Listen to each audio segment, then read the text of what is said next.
Yo, what's up mga kalikot? Good morning. Isang mapagpalang araw muli sa inyong lahat. So, another day, another vlog na naman tayo. So, for today's video vlog, yan. So, meron tayo rito, clutch assembly. May clutch housing, yan, clutch lining, clutch plate, saka yung clutch hub.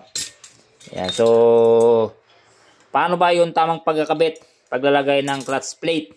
Yan sa ating clutch assembly, sa ating clutch hub.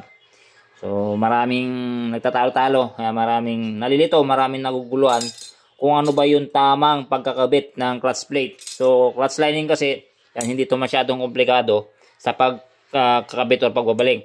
So, kahit baliktaran to, okay naman yan, walang problema kahit baliktaran.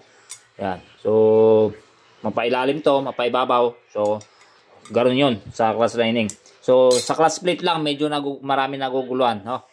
Yan, paano ba yung tamang pagkakabit? So kasi sa clutch plate mga kalikot, meron yung matalas yung edge, yung sa may kantuan niya, meron din naman yung smooth. Yan, parang sa kahoy na 2x2 or yung tinistis parang ganito. Yan, ito, yan, matalas, matalim, tapos yung sa kabila, smooth. Yan, para may pagka-curve. So ganoon yun sa may clutch plate natin mga kalikot. Yan. So marami na mga expert mechanic, yan, marami na nakakaalam. Yan, kung paano yung tamang pagkakabit nito. Bahala kayo kung ano yung sa palagay nyo mas tama, mas yung mas papaboran nyo sa diskarte yung pagkakabit, paglalagay na clutch plate. So, share ko lang kung ano lang din yung nalaman ko, yung base sa aking experience. Okay? So, dito sa clutch hub, yan. So, mag-asawa yan mga kalikot. Yan, clutch hub. So, para tawag ko dito, male at saka female na clutch hub. Kasi pag mag-asawa, yan. So, pag tawag na mag-asawa, yan, dalawa partner, mayroong babae sa lalaki. So, ito yung male, female pala.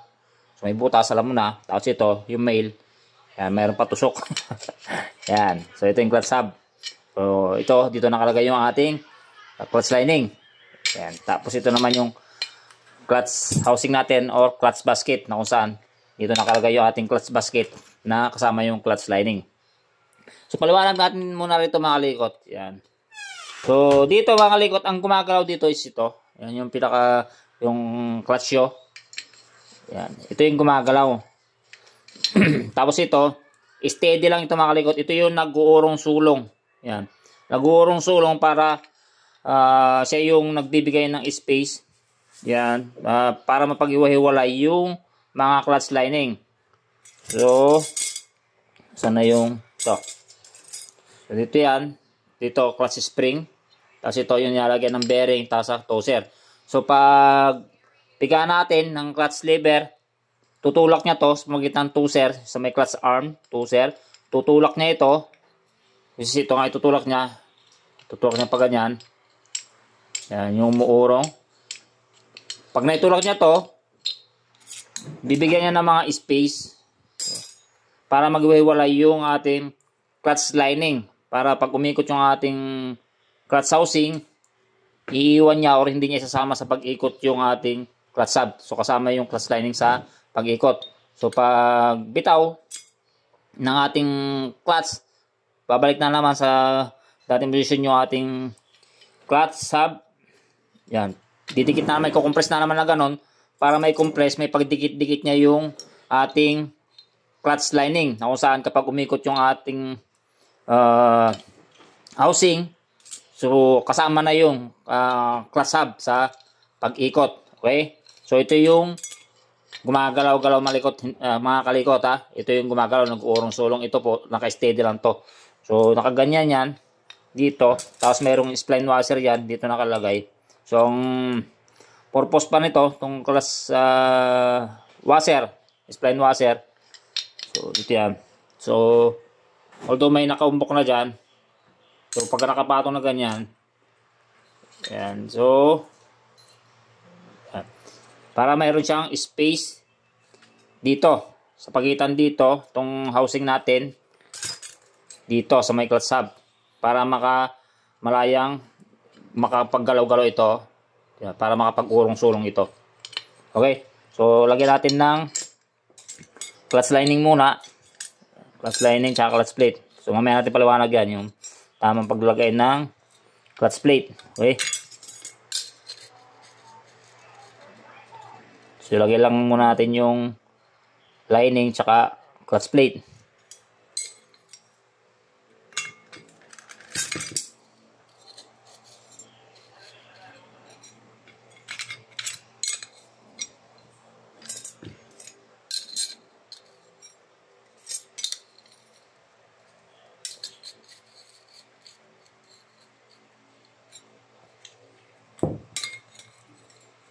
So yan, tapos ayan, lagyan natin to itong male na clutch hub. Ganyan. So dito spring, tapos ito, so huwag natin ilagay ganyan. So kapag hindi pa nakapiga yung clutch natin, so magkadikit yan, nakakompress yan mga likot. Ayan, magkadikit. So kapag tumiga tayo ng clutch, tutulok niya ito nga, tutulok niya pa ganyan. So magkakaroon space yung ating mga lining. Ayan, magkakaroon siya ng awang-awang. So malayang may ikot tong ating clutch lining kasama nung clutch housing. So ganun yan mga kalikod. Okay, so sa paglalagay na ng atin ng clutch plate, yung anong tamang paglalagay. So nasabi ko naman yung clutch lining, kahit baliktaran yan, walang problema. So, ito yung clutch plate natin. So, pagkakapay mo yung mga likot, mayroon yung smooth edge, yung may kantuan, tapos mayroon siyang matalas. So, paano yung tamang paglalagay mga kalikot? So, lining, kahit baliktaran. Yan. Tapos, ito ng clutch plate. Yung may smooth edge, yan. Pag ganon, pataklob. Tapos yung may matalas na kantuan is yung dito nakaharap. Yan, pag ganyan. So bakit natin nasabi mga kalikot? Sinuulit ko, bahala na kayo kung ano yung susundin yung tama, kung ano yung para sa inyo yung tama. So bakit? So pag clutch natin, ito, bibigyan ng space yung lining para mag-hiwa-hiwalay. So kapag bitaw ng atin ng clutch, so kukompress na naman niya ito. So yung clutch plate, babalik na ganon. Babalik para magdikit-dikit. So dahil yung nakaharap papunta rito is yung may makinis, yung may smooth edge. So smooth yung pagbalik niya mga kalikot, smooth. Yung ganon. Smooth yung pagbalik niya. So pag ito kasi, para sa akin, pag ito yung matalim, pag ganyan ang pasok, ang kabit, so may tendency na kayurin niya yung mga may groove na ganyan, no? Yung may mga kanal-kanal. Kakayurin niya. Kaya hindi smooth yung pagbalik ng ating clutch. So ganun yung para sa akin ay tamang paglalagay ng ating clutch plate. So bigyan ko rin kayo ng sample.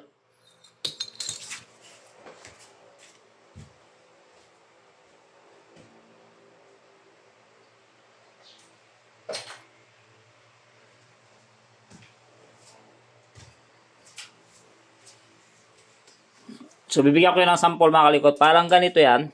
Ito. Kita nyo to. Yan, parang yan. Hindi siya may edge, parang may pa-curve siya ganon, pa-curve. Tapos ito, flat siya, flat.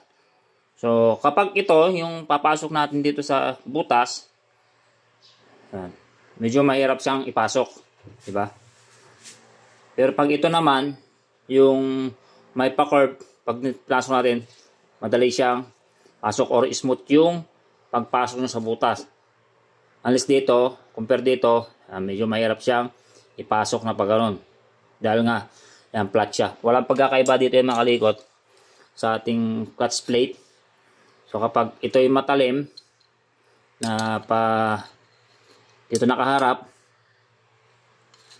medyo mahirap siya or hindi siya smooth na papasok pabalik na ganun. So dapat yung may smooth edge yung may pa-curve. So pag ganyan mga kalikot. Para pag-area or pag bitaw ng ating clutch, smooth yung pagbalik ng mga clutch natin para may i-compress niya.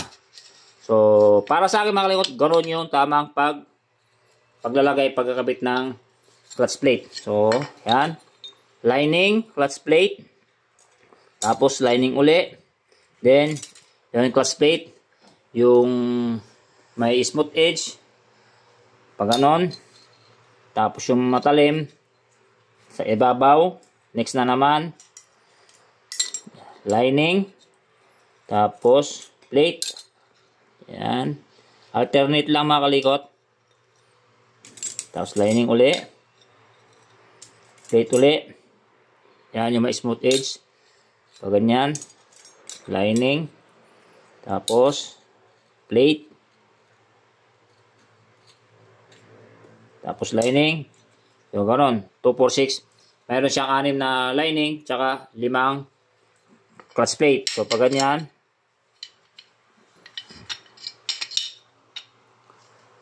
then washer dito or dito, yan, tapos clutch housing,